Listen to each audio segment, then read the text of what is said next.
উপনিষদে যাচ্ছে, উপনিষদটা পুরোপুরি দার্শনিক চিন্তা ভাবনা, তাই না? তো এই আরণ্যকটাই হলো বৈদিক সাহিত্যের একটি শ্রেণী যা ব্রাহ্মণ এবং উপনিষদের মধ্যবর্তী সেতু হিসাবে কাজ করে।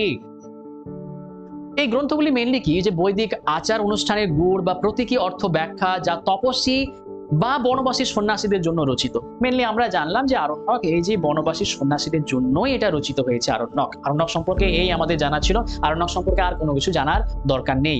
নেক্সট এরপর আমরা কোন টপিকে আসবো, আমরা যেই টপিকে আসবো সেই টপিকটা হচ্ছে আমরা 4টে ভাগ, বেদ, ব্রাহ্মণ, আরণ্যক আর উপনিষদ। এখন পড়বো আমরা উপনিষদ।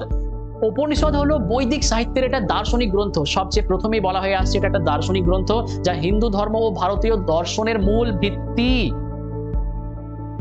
এগুলি বেদের শেষাংশ বা বেদান্ত।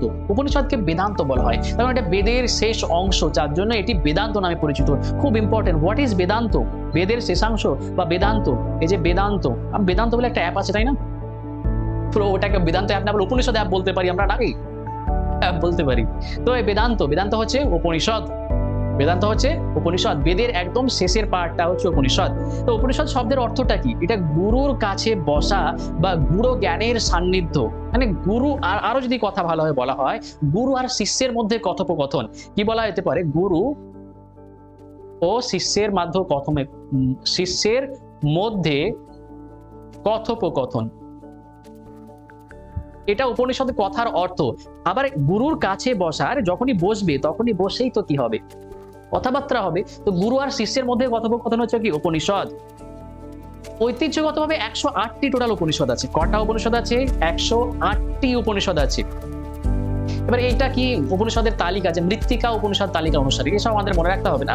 বিভিন্ন রকমের ডিসপিউট আছে যে উপনিষদ কটা হতে পারে না হতে পারে, আমরা 108টি সেটা মনে রাখবো। তার মধ্যে 10 থেকে 13টি মেনলি ইম্পর্টেন্ট আর প্রাচীন আছে, সেই 10 থেকে 13টি আমাদের মনে রাখা দরকার আছে, বা আমাদের না মনে রাখলেও চলবে। যেমন আমরা জানছি যে কঠ উপনিষদ, এটাকে আবার বলা হয় যে কথা উপনিষদে বলা হয়। কি উপনিষদ বলা হয়? কথা উপনিষদ। এই যে কথা উপনিষদ আছে, এই কথা উপনিষদটা আমাদের মনে রাখতে হবে। কথা উপনিষদে আছে যম আর নচিকেতা। যম আর নচিকেতা এদের মধ্যে একটা কথোপকথন আছে। যম ও নচিকেতার মধ্যে কথোপকথন আছে কঠ উপনিষদে বা কথা উপনিষদে। কি উপনিষদে? কথা উপনিষদে।